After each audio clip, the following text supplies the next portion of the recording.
Juancito Tiradora nació montaña adentro, colgado en los bejucos como un zorzal de cerro, picoteando las frutas, menudo chichiltote, robando en los solares la miel del tihuilote. Juancito Tiradora no tuvo nunca nada, pero se sintió dueño de toda la montaña. Aprendió a amar el surco, la milpa y la quebrada, las pozas azulitas repletas de mojarras. Juancito Juan Tiradora, Juancito, Juancito Juan, dueño de milpas y auroras. Juancito Juan, Juancito Juan Tiradora, Juancito, Juancito Juan, dueño de milpas y auroras. Juancito, Juancito Juan.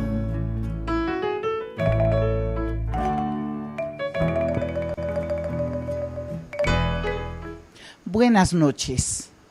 Hoy tenemos dos invitados especiales, dos invitadas especiales para esta primera parte del programa, y para la segunda parte tendremos otras invitadas especiales y dos que ya conocemos.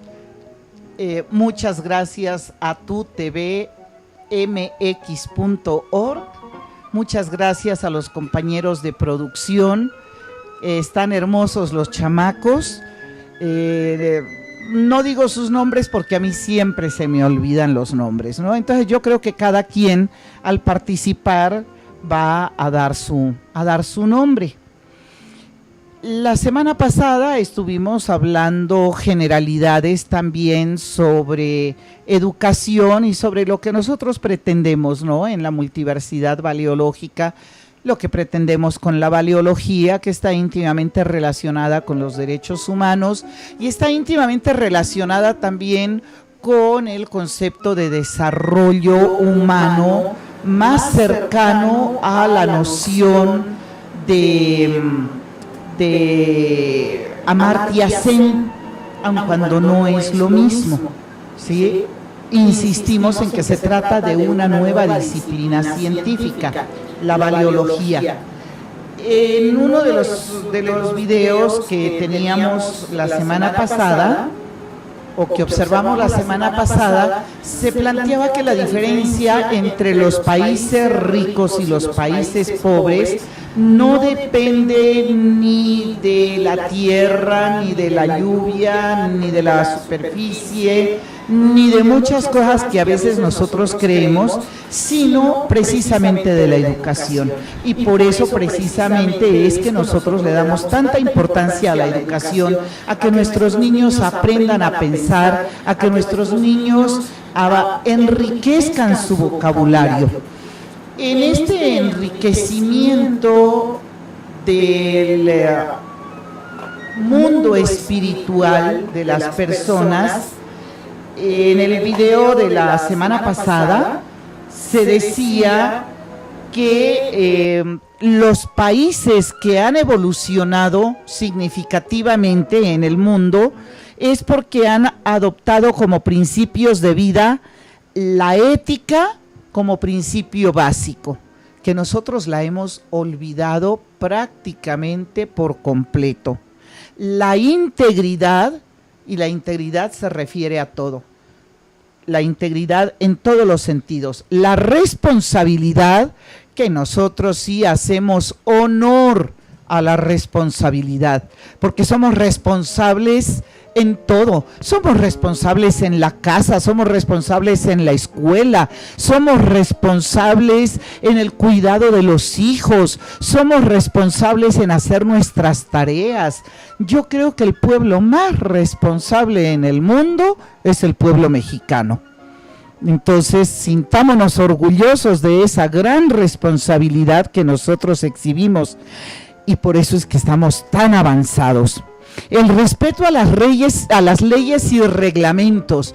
Nosotros respetamos tanto las leyes y los reglamentos que decimos que las leyes se hicieron para violarlas y que el que no tranza no avanza. Entonces, imagínense ustedes con esos principios que nosotros tenemos como principios de vida, como principio de respeto a las leyes y reglamentos, ¿cómo vamos a poder avanzar? El respeto por el derecho de los demás ciudadanos. También nosotros estamos en primer lugar en el mundo en el respeto a los demás ciudadanos. No es sino mirar lo que se transmite en los noticieros diariamente. No. Le ganamos nosotros a los países nórdicos, le ganamos nosotros a los países asiáticos, le ganamos a los marcianos inclusive en el respeto que nosotros observamos por los demás, en el respeto a la naturaleza. La semana pasada los niños hablaron cosas maravillosas sobre cómo ellos conciben el cuidado del mundo. Otro de los principios de vida de los países que se han desarrollado ampliamente es el amor al trabajo. Ese amor al trabajo que tenemos los mexicanos que somos hijos del negrito del batey. El trabajar se lo dejamos solo al buey porque el trabajo lo hizo Dios como castigo. Entonces nosotros decimos, como medio me pagan, yo hago como que medio trabajo. Y entonces nosotros no encontramos placer en el trabajo, no tenemos ninguna responsabilidad frente al trabajo, ningún tipo de trabajo. ¿Cómo queremos nosotros avanzar? El esfuerzo por la inversión. Se ha perdido completamente eso que cuando yo era pequeña nos enseñaban a ahorrar. Yo me acuerdo que tenía mi cajita de ahorros o teníamos nuestro marranito, nuestro cochinito, nuestra alcancía que se llamaba, y desde pequeños nos decían, bueno, nos daban algo de dinero y nos decían, bueno, vas a ahorrar una parte. El deseo de superación. No, nosotros somos una gente pero increíble en el deseo de superarnos. ¿Cómo enfrentamos los retos? Dejamos todo que lo hagan los demás, ¿sí? Queremos que todo nos lo den hecho, que todo nos lo den masticado y ojalá de una vez digerido. Nos conformamos con cualquier cosa. Y por último, la puntualidad. La puntualidad mexicana. Al rato yo creo que una de las compañeras va a mencionar cuál es el personaje ideal latinoamericano. El perfil perfecto del latinoamericano, ¿no? Y en ese perfil perfecto del latinoamericano, una de las características más destacadas está la puntualidad del mexicano. Entonces, bueno, estos son algunos de los aspectos que nosotros trabajamos mucho con los niños. Estuvimos hoy leyendo y analizando, estuvimos trabajando sobre emociones, sobre valores. Nos preocupa mucho el analfabetismo emocional. Ya no solamente el analfabetismo funcional que le preocupa a todo el mundo. No sabemos reconocer nuestras emociones, no sabemos reconocer nuestros sentimientos, no sabemos reconocer ni lo positivo ni lo negativo, lo que nos gusta o lo que no nos gusta. Sencillamente está chido, está chale, está chole, está padre, está madre, ¿no? Y allí a esas palabras se ha reducido ese acervo tan grande que tenemos los seres humanos de emociones y sentimientos, que según algunos autores son 5,000, según otros autores son alrededor de 7,000 entre emociones y sentimientos. Imagínense ustedes la combinación que se da entre estos aspectos afectivos que hemos reducido a chale, chido, chole, ¿no? Uno de los aspectos que preocupan actualmente a todos los que somos maestros, a los que somos psicólogos, paidopsiquiatras, psiquiatras y en general que vemos sus consecuencias en todo, en el trabajo, en las relaciones de pareja, en las relaciones públicas, etcétera, etcétera, es el problema de que no sabemos comunicarnos. Y vamos a hacer un ejercicio en el cual vamos a ver cómo nos comunicamos, cómo les estoy dando determinada información y cómo mis compañeros queridos, que los tenemos aquí de las más distintas edades, cómo captan ellos ese mensaje. Entonces yo les voy a describir algo y ellos, cada quien lo va a dibujar y después vamos a ver qué fue lo que sucedió, qué fue lo que cada quien entendió. Yo no les puedo decir el nombre del dibujo que les voy a describir, ¿no? Entonces, tengo una hoja de papel bond de más o menos 22 por 22 centímetros. Entonces agarren ustedes, aquí tienen una cantidad de hojas.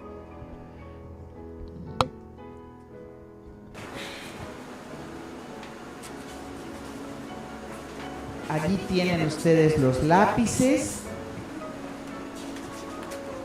Hoy pareciera que me hubieran visto el dibujo. Hacia la izquierda,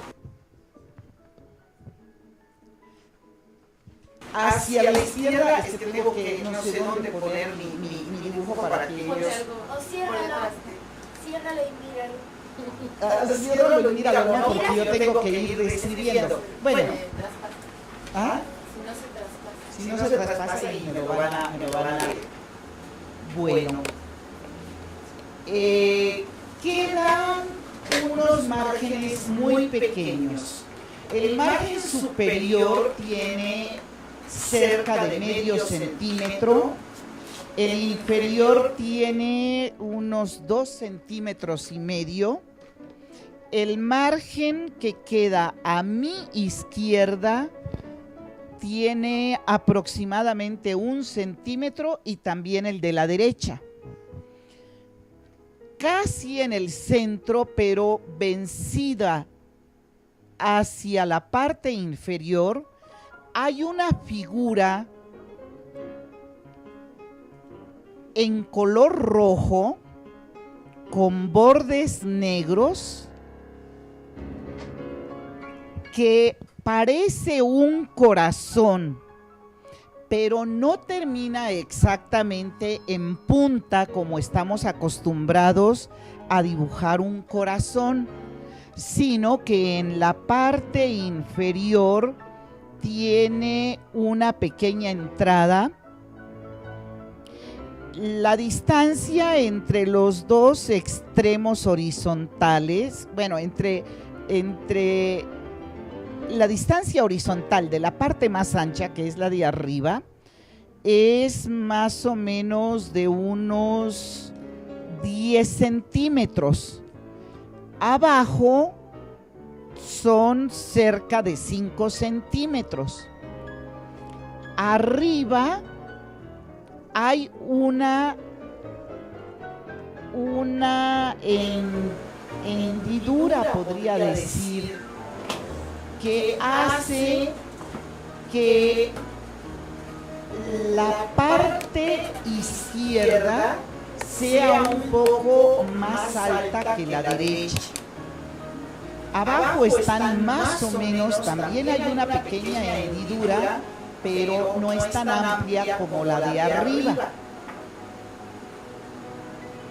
En la parte inferior de este dibujo de color rojo hay unos rayones de color negro. A ratos parecieran dos piececitos, así como vistos de medio lado. Atraviesa ligeramente en sesgo de derecha a izquierda, no exactamente por el centro, pero sí más o menos a unos 3 centímetros de la parte de arriba y unos 3 centímetros por la parte de abajo, atraviesa un objeto color gris con bordes negros. Tiene un diámetro, es alargado, tiene un diámetro más o menos de 1,5 cm. Termina en la parte izquierda con algo así como si fuera la punta de una lanza, pero vista de perfil, y tiene en la parte superior que indica que hay una raya, hay una línea, hay un espacio muy pequeño, una hendidura de unos 2 centímetros. En la mitad, pero arriba del dibujo, hay como un lacito color negro que forma como dos hojuelas, y en la parte superior es una forma como de una hoja de alguna planta de unos 5 centímetros de largo por unos 2,5 en la parte más ancha. Termina en punta, tiene en el centro una línea, y de donde comienza la hoja hay otra pequeña figura que pareciera también una hoja pequeña de unos 2 centímetros de largo por medio de ancho. Es una hoja que tiene 5 picos, 2 hacia arriba, 1 alargado hacia la izquierda y 1 hacia abajo. La figura que les decía que parecía un corazón tiene una mancha, unos rayones en la parte superior izquierda, como si fueran unos manchones con plumón, y por donde sale ese objeto alargado que atraviesa esta figura, hay una delimitación que indica pues que por allí se hizo el hueco, ¿no?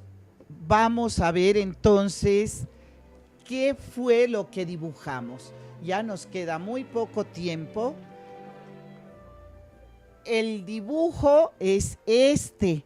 Mire cada quien cómo le resultó su dibujo. Y en el segundo bloque hacemos el análisis de dónde estuvo la dificultad. ¿Sí? Si fue en la descripción, si tal vez lo hicimos muy rápido, si fue la concentración o qué fue lo que sucedió. Vamos a un corte y continuamos.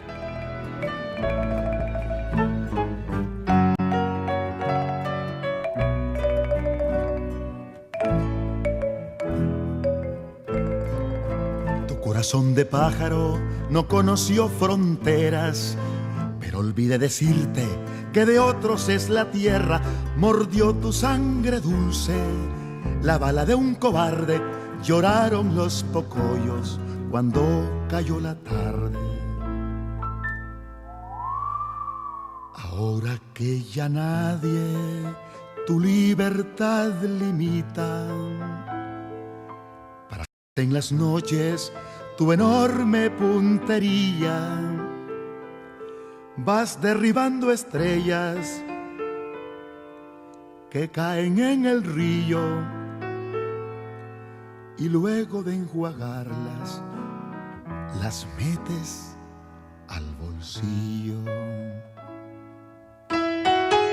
Juancito Juan tiradora, Juancito, Juancito Juan. Gracias, Héctor, estás re chulo.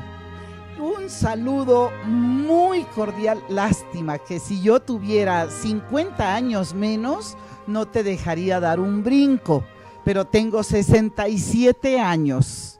Ya te dije hace un rato, bien vividos, bien bailados, bien leídos, bien estudiados y bien aquello que sabemos. Un saludo muy cordial a Cristina Saucedo en Zacatecas. Gracias por tu comentario, Cristinita, y ojalá nos pudiéramos comunicar, porque si te gusta lo que estamos haciendo es porque estás de acuerdo con nuestra lucha en la cual llevamos ya como 40 años. Entonces ahora vamos a la segunda parte. Yo voy a guardar silencio y ellos van a hacer el análisis de en qué se parece, en qué no se parece, qué les produjo el ejercicio en el nivel emotivo, en el nivel intelectual, en qué fallamos, fallaron ellos, fallé yo. Como maestra tengo que aprender a recibir las críticas de mis alumnos, porque tratamos de ayudarles a ellos a formar un cuadro científico del mundo. Y no podemos nosotros en el proceso educativo dejar que cada uno se vaya por las ramas, ¿no? Entonces, esto es un ejercicio previo para muchas cosas que vamos a ver más adelante en este programa. Entonces, yo guardo silencio y tienen ustedes la palabra. Aquí sigo yo enseñando el dibujo y cada quien muestre el suyo.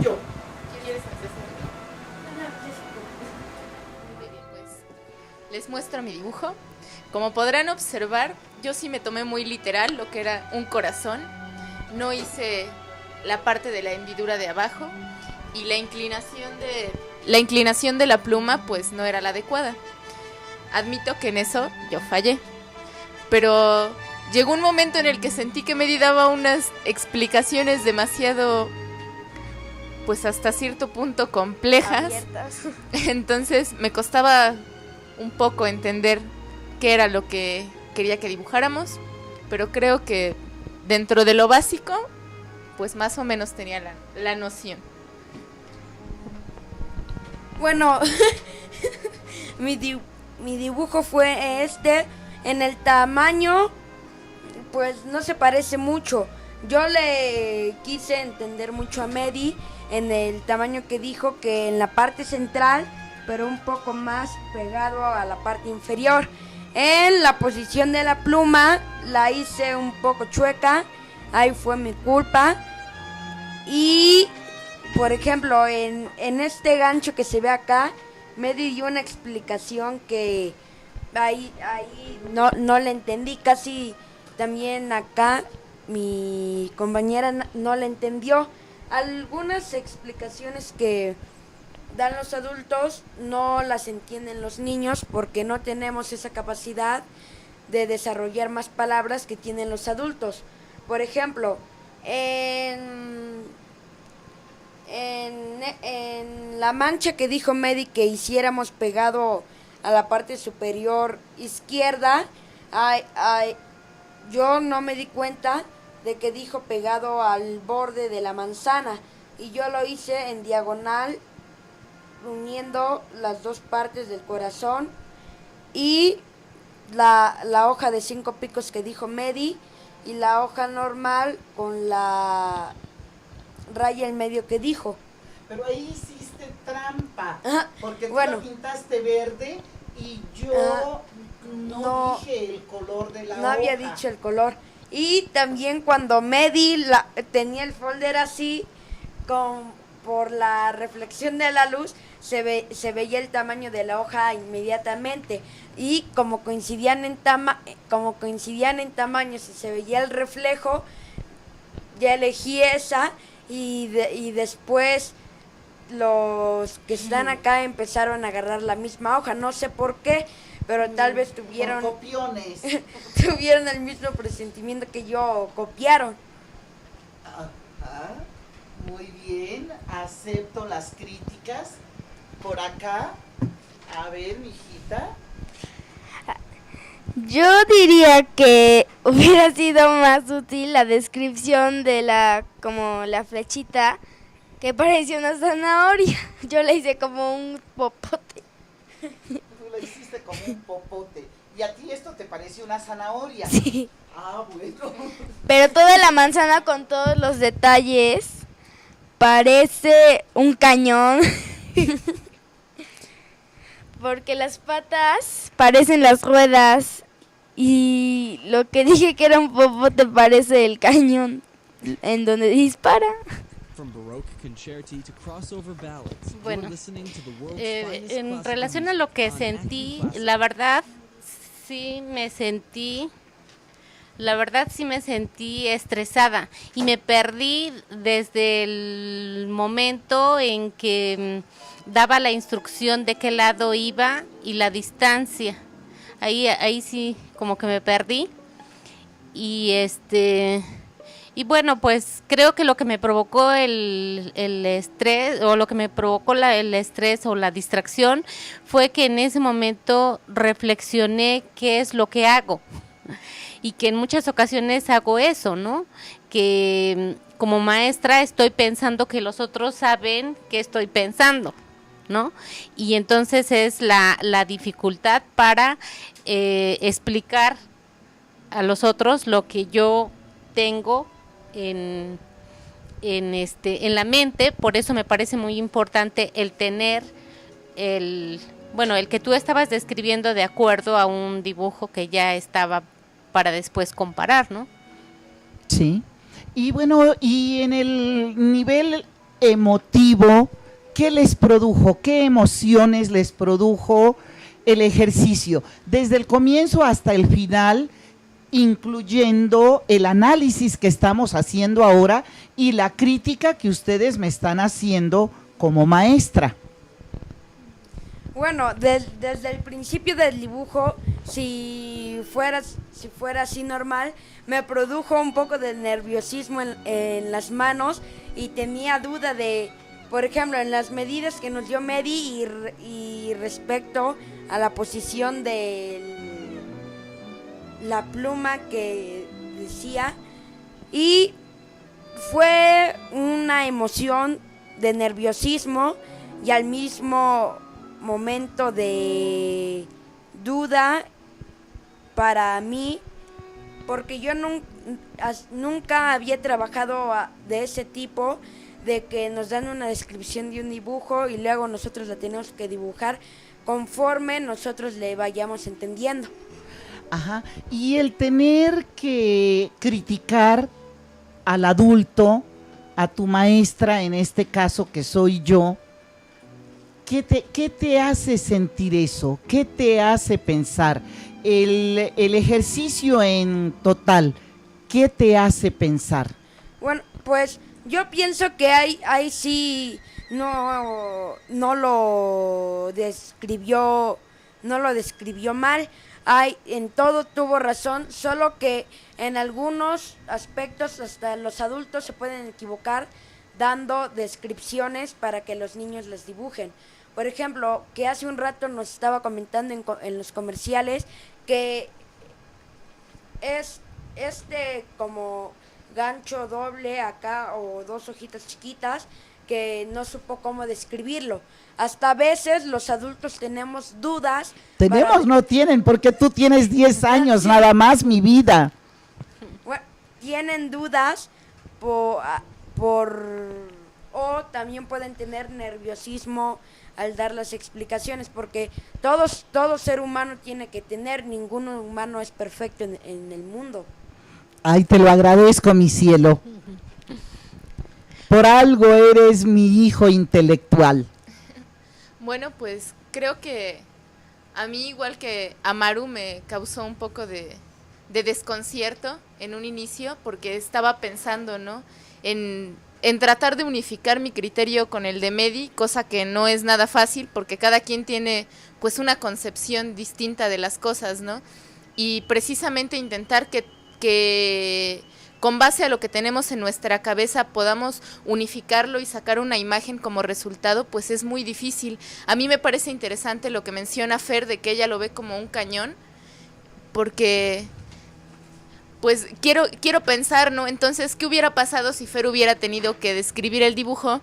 ¿Cómo nos hubiera quedado a nosotros? Entonces, el proceso de la comunicación y cómo se dan estas disyuntivas, o sea, cómo se da el quiebre, ¿no?, en el momento de recibir la orden, pero también en el momento de darla, ¿no? Pero Fer es una niña de 8 años. Ah, bueno, sí, yo entiendo. Entonces, una concepción del mundo completamente diferente. Claro. ¿No? Y uno de los problemas severísimos que tenemos los maestros es precisamente que en el proceso educativo no nos podemos ir con la fantasía del alumno. Todo lo que nosotros estamos dando como clases en el proceso formal de educación es ayudarles a construir un cuadro científico del mundo, ayudarles a construir conceptos. Si fuera una cuestión sencillamente de imaginación, pues sería otra cosa completamente diferente. La ciencia trabaja con conceptos y el concepto diarrea es diarrea aquí y en Cafarnaúm. No me van a decir que en Cafarnaúm diarrea en su lenguaje va a ser perfume de gardenias. ¿Sí? No. Bueno, de ahí la importancia de conocer cuál es la experiencia previa, ¿no?, de los alumnos que tenemos. Y eso no lo hacemos porque en eso clase. no lo hacemos en clase. Claro, el saber cómo llegar, ¿no? Porque una cosa es que los objetos sean algo en sí mismos y otra cosa es cómo transmitirles esa información a los alumnos, que es lo que muchas veces los maestros no hacen. Simplemente consideran que el alumno ya tiene todo un bagaje y que ya sabe de lo que se le está hablando. Y nos damos cuenta que en ocasiones, hoy lo veíamos en la clase que tenemos antes de esto, que las palabras más elementales no las conocemos y no somos capaces de decir lo que significan, siendo que las ocupamos todo el tiempo, ¿no? No sabemos diferenciar entre amigo y amistad, ¿no? Y muchas cosas de este tipo. O sea, sí tenemos un analfabetismo, pues, emocional más que nada, ¿no? Cuando les preguntas a los niños, bueno, ¿y qué es lo que sientes? Pues siento feo, ¿pero qué es feo, no? O siento bonito, ¿pero qué es bonito? Entonces, la discusión que teníamos con peligro y miedo, porque ellos el peligro lo identifican como miedo. Peligro es cuando yo siento tal cosa, dicen. No, dime, eso es tu vivencia, esa es tu emoción ante el peligro, pero dime qué cosa es algo peligroso, qué cosa es una amenaza. Entonces no tenemos ni siquiera ese bagaje de cuestiones tan elementales. Entonces, ¿cómo pretendemos preparar científicos? ¿Cómo pretendemos preparar filósofos? ¿Cómo pretendemos preparar literatos? Claro. ¿no? Máxime cuando hemos reducido el lenguaje como lo estamos haciendo. O les damos definiciones que esperamos que se aprendan de memoria, ¿no? Y que las repiten. Exacto, que es lo que muchas veces ocurre.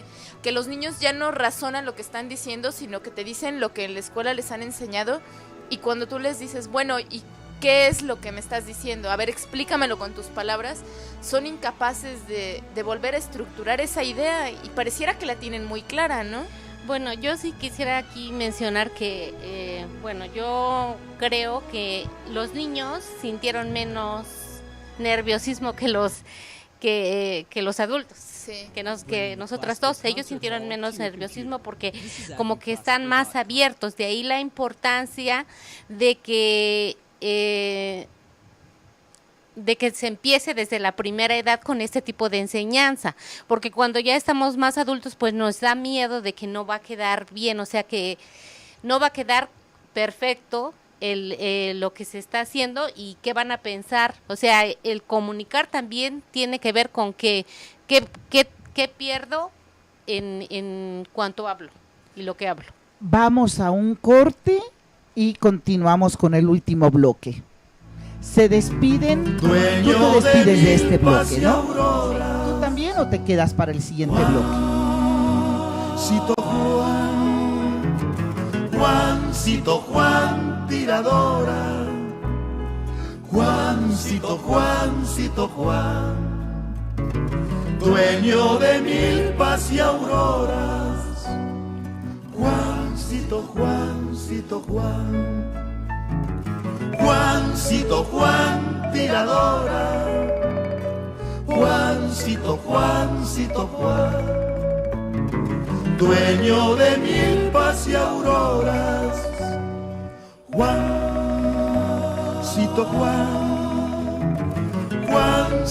Juan, tiradora. Juancito Juan, dueño de milpas y auroras. Juancito Juan.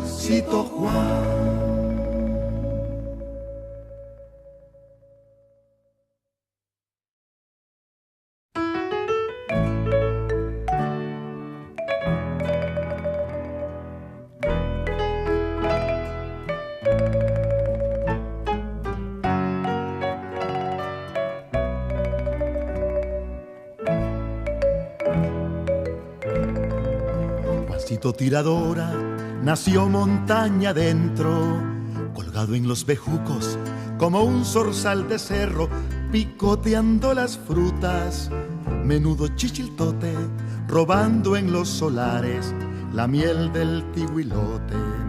Juancito tiradora no tuvo nunca nada, pero se sintió dueño de toda la montaña, aprendió a amar el surco, la milpa y la quebrada, las pozas azulitas, repletas de mojarras. Juancito Juan, tiradora. Juancito Juan, dueño de milpas y auroras. Juancito Juan, tiradora. Juancito Juan, dueño de milpas y auroras. Juancito Juan.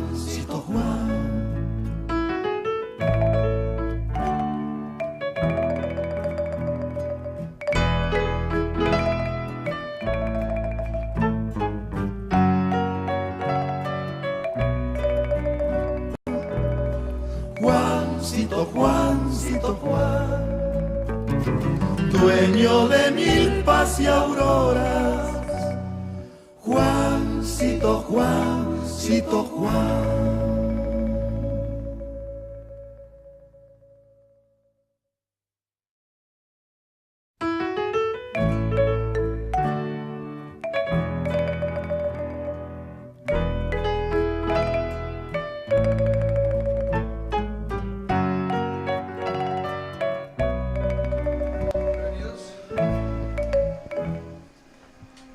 continuamos con nuestros ejercicios. Tenemos ahora nuevos participantes. Tenemos acá a la señorita Ami. La señorita Ami, ¿cuántos años tiene? 5 años. Es una mujer hermosa con unos ojos lo más dulce que hay en el mundo. Esos ojos destilan miel. Es hermana de Kevin. Acá tenemos a Mari Carmen, que también destila miel y tiene una sonrisa de lo más tierno del mundo. Es la mamá de María Fernanda, que dijo que iba a salir del programa, pero después decidió no. Y acá otra persona que destila miel, inteligencia, ternura y todo lo que ustedes quieran. La muchacha más linda del mundo se llama Liliana González Furbringer, es mi hija, ¿no? Dicen que soy mamá cuervo, todas las mamás somos mamá cuervo. El ejercicio que acabamos de hacer tiene muchas cosas muy interesantes que el tiempo ahora no nos alcanza. El hecho de que les hubiéramos puesto distintas hojas de papel, ¿no? Eso tiene que ver con la capacidad que ellos van a tener de ubicar espacios, tiene que ver con matemáticas, tiene que ver con geometría, tiene que ver con muchísimas cosas, ¿no? Pero además les está ayudando a ellos a ubicarse en contexto, en una forma muy sencilla, porque nosotros generalmente describimos las cosas en el aire. Con Maru nos conocemos hace ya 28 años y siempre tenemos dificultades de comunicación las dos, porque de pronto ella me está contando algo y ella me dice, por ejemplo, es que Pedro dijo tal cosa. Y yo estoy pensando en Pedro, un amigo cura que tenemos, que un día de estos lo vamos a traer acá. Es médico, fue alumno mío y que lo queremos muchísimo. Y yo estoy pensando en el Pedro y digo, pinche Pedro.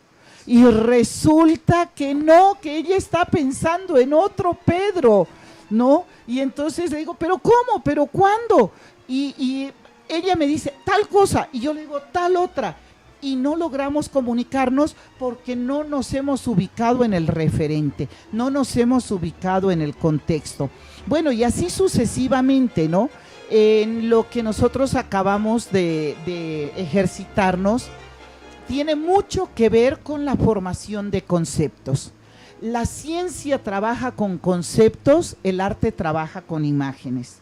Y en el proceso de la educación formal, lo que tratamos es de formar en los niños, adolescentes y, bueno, adultos, un cuadro científico del mundo. Entonces no podemos jugar con que es que a mí me parece tal cosa, es que cada quien tiene su manera de aprender. Sí, es cierto que cada quien tiene su manera de aprender, pero nosotros tenemos que aprender los conceptos como ellos son, qué es lo que ellos significan, cómo están en el mundo, porque la humanidad ha trabajado en eso, pues todo lo que tiene de recorrido.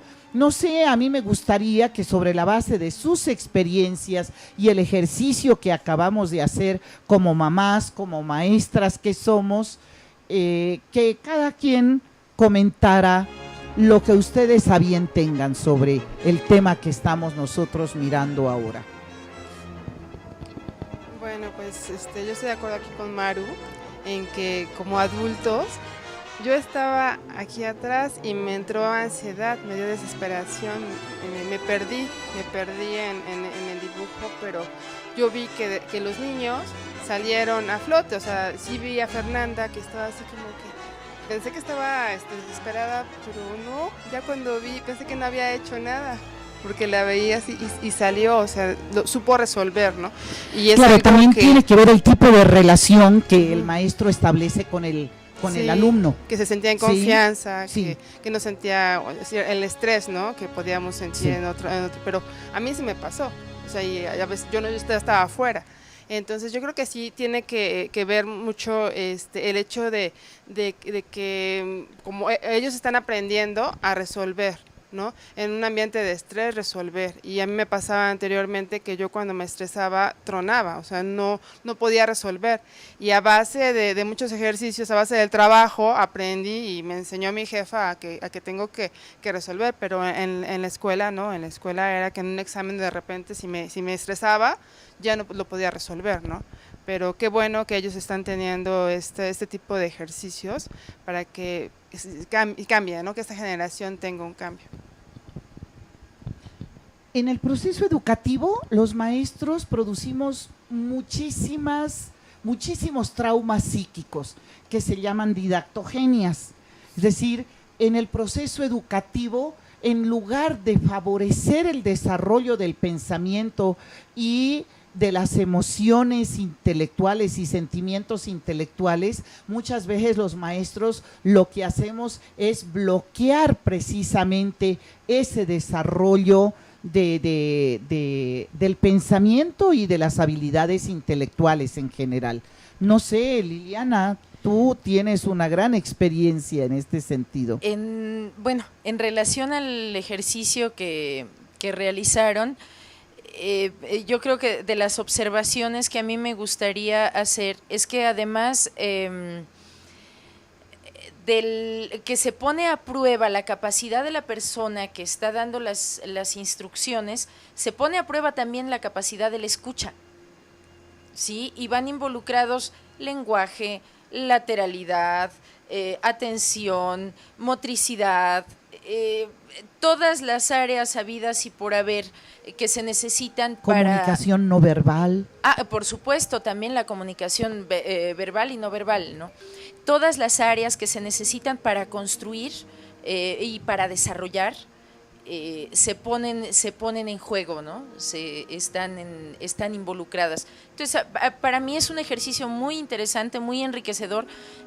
Hace poco tuve oportunidad de hacer un ejercicio similar, afortunadamente con éxito. Tuve una compañera, porque bueno, era un grupo numeroso, entonces teníamos que estar, otra modalidad es estar uno a espaldas del otro.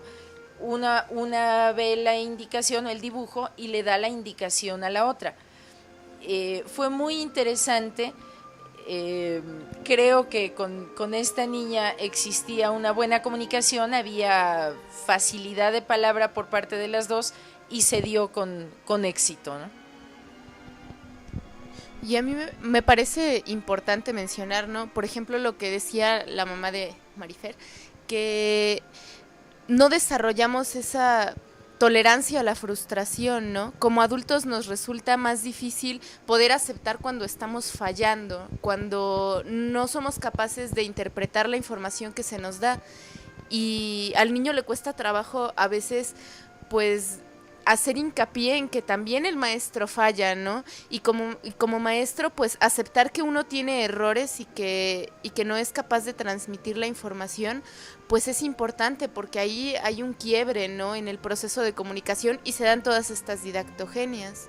Sí, hoy cuando estábamos en los ejercicios de lectura con los niños, de pronto apareció una palabra, ¿cuál era? Que yo tenía… De ese concepto tenía solamente la mitad del concepto, no tenía la otra, pero me llegó la duda si la del error no era yo. Inmediatamente buscamos en el diccionario y en presencia de todos los niños del grupo aceptamos que yo estaba equivocada. No les había dicho que estaba mal, sino que les había dicho… No estoy segura, busquemos. Yo creo que eso es una cuestión sumamente importante en el proceso de enseñanza-aprendizaje.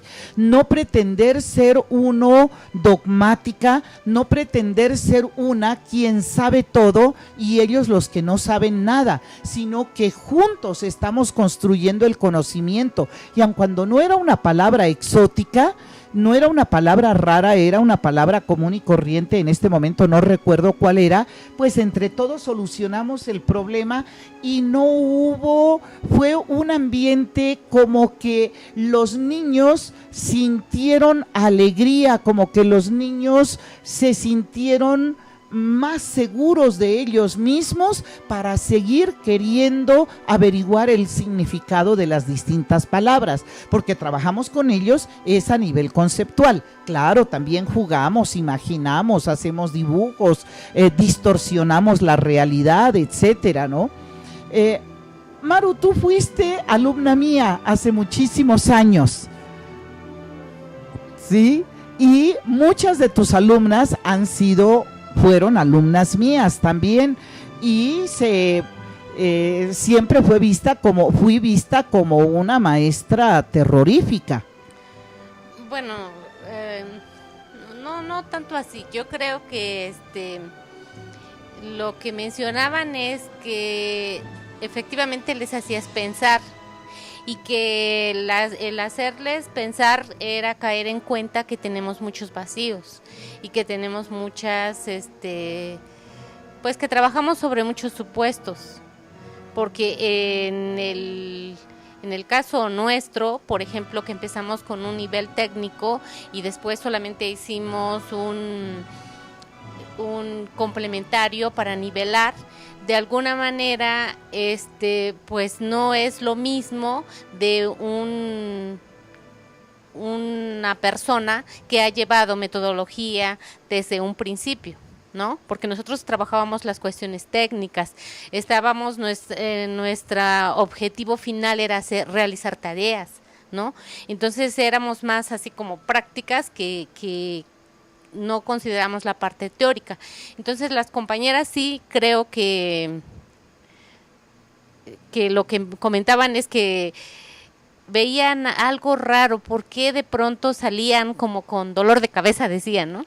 Dolor de cabeza, pero era por eso, porque finalmente pensábamos, eso por un lado, y en el aspecto emocional, pues creo que era el darnos cuenta, porque sí, de pronto es doloroso el darnos cuenta que, pues, teníamos muchos vacíos. Sí, pero porque yo nunca trato mal a los alumnos, siempre los trato con mucho cariño, y sin embargo, de pronto son unas reacciones, pero en los alumnos universitarios, porque con los pequeños no hay problema.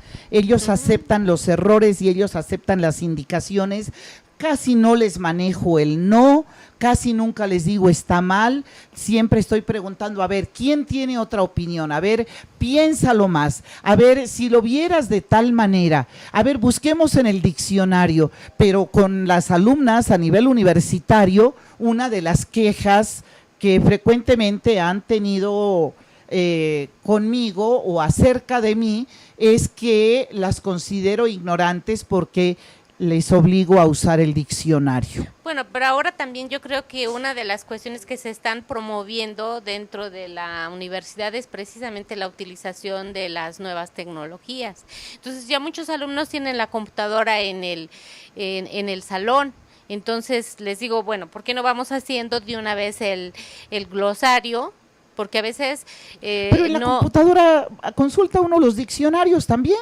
Sí, por eso te digo, ya podemos consultar ahí para que no se los deje, sino que en ese momento, y la otra cuestión es que tiene diferentes acepciones, a lo mejor en el contexto, que decimos muchas veces no explicamos el contexto, no nos ubicamos en el contexto. Y eso, como decía Lili, pues es poner sobre la mesa pues todos los conocimientos previos y ahí ir integrando los conocimientos previos que en muchos casos no tenemos, ¿no? Geografía, historia, matemáticas, todas esas cuestiones, y que a veces sí cuesta trabajo eso, ¿no? Reconocer que no tenemos, que tenemos muchos vacíos.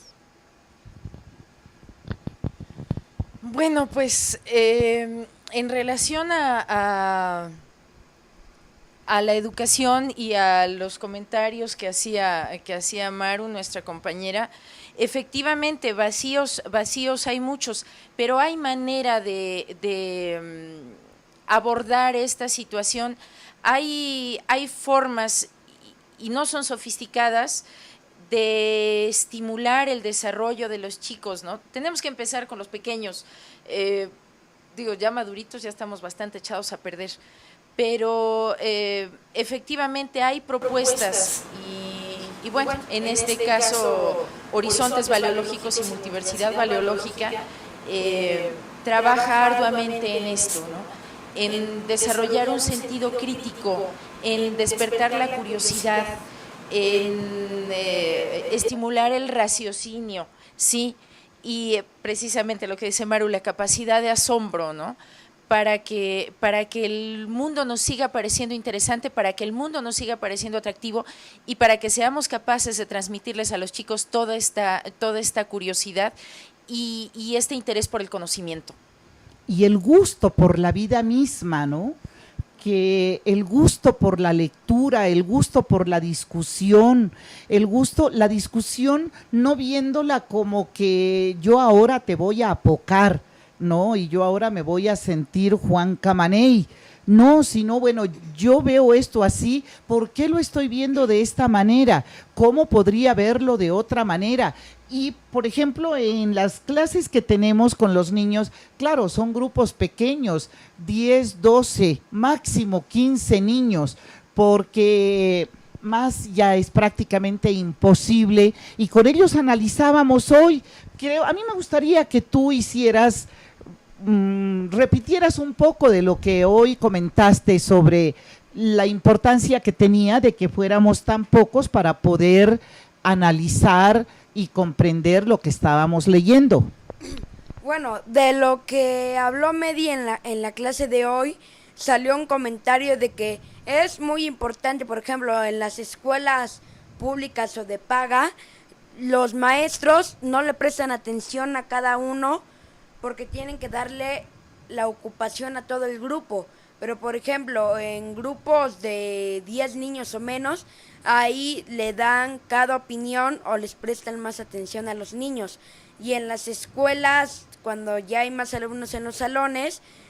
¿Cuántos hay en tu salón? 30. Bueno, 30 y tantos. 30 y tantos. Por ejemplo, el profesor les da la atención a otros y se descuida. Y ahí es donde empieza la indisciplina. Y luego empiezan los problemas de que o al alumno lo castigan o le hacen cualquier cosa. Entonces, mientras menos alumnos haya en un salón de clases es mejor porque se presta más atención. Si no se le entendió, se puede volver a repetir. Y los maestros tienen más apoyo a los alumnos porque no son tantos como 30 o 40. Y en las escuelas donde hay demasiados alumnos, por ejemplo, un maestro que diga, yo doy las clases, quien le capisque o quien le entienda, bien, quien no, lástima, la siguiente ya le entenderá. Así es. Ajá. Y Pero algo sí, que también comentábamos hoy es la forma como nosotros trabajamos, porque trabajamos sentados en el piso o en sillitas de kinder, sentados en cojines, ellos hacen sus casitas con los cojines y entonces es un placer en ese mundo que ellos están construyendo, escuchar los cuentos, analizar las palabras, a ratos se acuestan, a ratos se paran, se voltean de un lado, se voltean de otro y no los tenemos aprisionados en un escritorio. Claro, no se puede manejar eso con 30, 40 ni con 20 alumnos, ¿no? Imagínense nosotros para manejar 15 muchachitos, somos tres que estamos allí permanentemente pendientes de que no se hagan subgrupos, de que presten atención, de que sigan la secuencia de lo que estamos hablando. Entonces, a pesar del movimiento de ellos y a pesar del juego, el juego lo utilizamos como un elemento didáctico para que ellos puedan sentir placer por lo que están haciendo, por lo que están aprendiendo, ¿no? Y parece que ya nos toca terminar. Me gustaría que cada quien se despidiera y yo me despido al final. Empieza a despedirte, Ami. Dile algo a la gente que te ha estado viendo. Buenas noches y gracias. Buenas noches, que tengas dulces sueños, preciosa. Bueno, le doy las gracias a Tu TV mx.org por este espacio que nos brindó en estas 2 horas y 1 hora y 46 minutos con 47 segundos para hablar, bueno, de no un tema en específico, pero de diferentes temas que ayudan a cambiar a la sociedad y a las personas para que razonen y cambien las formas de vida. Bueno, yo diría que no es un tema en específico o que son varios temas. Estamos trabajando el tema de la educación y nosotros tratamos de aproximarnos al enfoque de la complejidad. Entonces, en el enfoque de la complejidad se ven muchas cosas que giran alrededor de un mismo problema. Buenas noches y les mando suerte a mis amigas que van en mi salón porque el lunes ya empiezan los exámenes. ¡Ay, qué maravilla que empiecen los exámenes! Bueno, pues muchas gracias por habernos acompañado el día de hoy. Esperemos que nos sigan observando en las siguientes semanas, en el próximo programa, en esto que es Multiversidad. Y pues hasta luego. Pues el caballero ya lo dijo todo. Muchas gracias, buenas noches. Bueno, pues muchas gracias y quiero decir que hoy también aprendí mucho. Pues igualmente nos estamos preparando para mejorar como mamás y buenas noches. Gracias. Y la multiversidad valiológica, educar para ser sanos, tomando en consideración el conocimiento de sentido común que cada quien tiene, que desafortunadamente el sentido común es el menos común de los sentidos, pues desde esta perspectiva de luchar por formar sociedades sanas, mundos sanos, les damos una cordial despedida. Buenas noches, dulces sueños. Juancito Tiradora nació montaña adentro, colgado en los bejucos como un zorzal de cerro, picoteando las frutas, menudo chichiltote, robando en los solares la miel del tihuilote. Juancito Tiradora no tuvo nunca nada, pero se sintió dueño de toda la montaña, aprendió a amar el surco, la milpa y la quebrada, las pozas azulitas, repletas de mojarras. Juancito Juan Tiradora, Juancito, Juancito Juan, dueño de milpas y auroras. Juancito Juan, Juancito Juan Tiradora, Juancito, Juancito Juan, dueño de milpas y auroras. Juancito, Juancito Juan.